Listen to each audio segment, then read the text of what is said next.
BJP सरकार में ब्राह्मणों पर अत्याचार बढ़े हैं। ब्राह्मण नेताओं पर बीजेपी सरकार में लगातार प्रताड़ित किया जा रहा है। भदोही के विजय मिश्रा समेत तमाम ब्राह्मणों पर का मुद्दा उठाया। सपा नेता ने योगी सरकार पर बड़ा आरोप लगाया है। ब्राह्मण विरोधी पॉलिटिक्स में फंसी योगी सरकार। कानपुर देहात की घटना के बाद योगी सरकार की छवि धूमिल हुई है। ब्राह्मण समाज पर हो रही लगातार कार्रवाई के बाद बीजेपी के ब्राह्मण नेता कुछ भी बोलने को तैयार नहीं है। यूपी में ब्राह्मण वोट बैंक कुल 14% है। वहीं 115 सीटों पर ब्राह्मण मतदाता वोट हार जीत का निर्णय करते हैं। सपा नेता केपी पाठक ने योगी सरकार को ब्राह्मण विरोधी बताया। ब्राह्मण को प्रताड़ित करने का भी बड़ा आरोप लगाया है। ब्राह्मण विरोधी पॉलिटिक्स क्या 2024 बीजेपी को नुकसान पहुंचाएगी? सपा नेता ने योगी सरकार और बीजेपी पर भी हमला बोला। कानपुर देहात की घटना के बाद योगी सरकार पर विपक्ष हमलावर है। ब्राह्मण विरोधी बता रहे योगी सरकार को सपा नेता।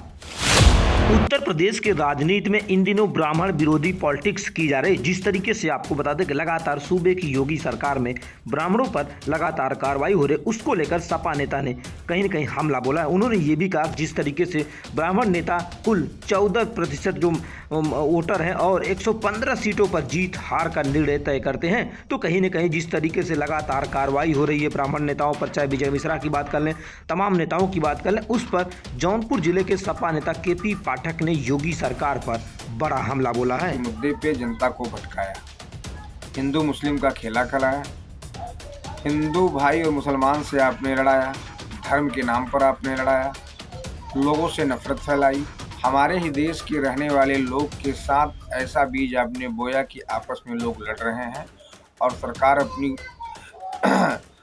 कुर्सी पे बैठकर आनंद प्राप्त कर रही है। शायद ये दिन दूर नहीं है जब राज्य और केंद्र से भाजपा जाएगी तो देश में खुशहाली ही खुशहाली आएगी। इसलिए मैं आपसे निवेदन करना चाहता हूँ कि अंग्रेज़ों से ज़्यादा शासन करती है भाजपा।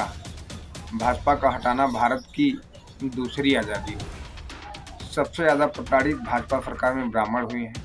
300 से ज़्यादा हत्याएं लगातार हो रही है। कानपुर वाली घटना आप देख ही रहे हैं। खुशी दुबे, निर्दोष खुशी दुबे मेरी बहन लगातार 2 साल जेल काटकर अब अपने घर आई है। विजय मिश्रा जी का स्थिति देख रहे हैं, पूरे परिवार के साथ प्रताड़ित किया जा रहा है। आज भी विजय मिश्रा जेल में ठूसा गया है। तो लगातार ब्राह्मण के साथ अन्याय हो रहा है और कोई भी भाजपा का ब्राह्मण पदाधिकारी इस ब्राह्मण समाज के लिए बोलने के लिए तैयार नहीं। इसलिए मैंने एक ने पहले ही नारा दिया था कि ब्राह्मणों का फूल कमल का फूल, और ब्राह्मणों के हितैषी बनते हैं, ब्राह्मणों के लिए वोट लेते हैं, मगर जब सरकार बन जाती है तो सबसे ज़्यादा प्रताड़ित ब्राह्मण ही किया जाता है। इसलिए इस सरकार को बदलें, देश और प्रदेश में खुशहाली आएगी। भाजपा जब से आई है कमर तोड़ महंगाई है। जय हिंद।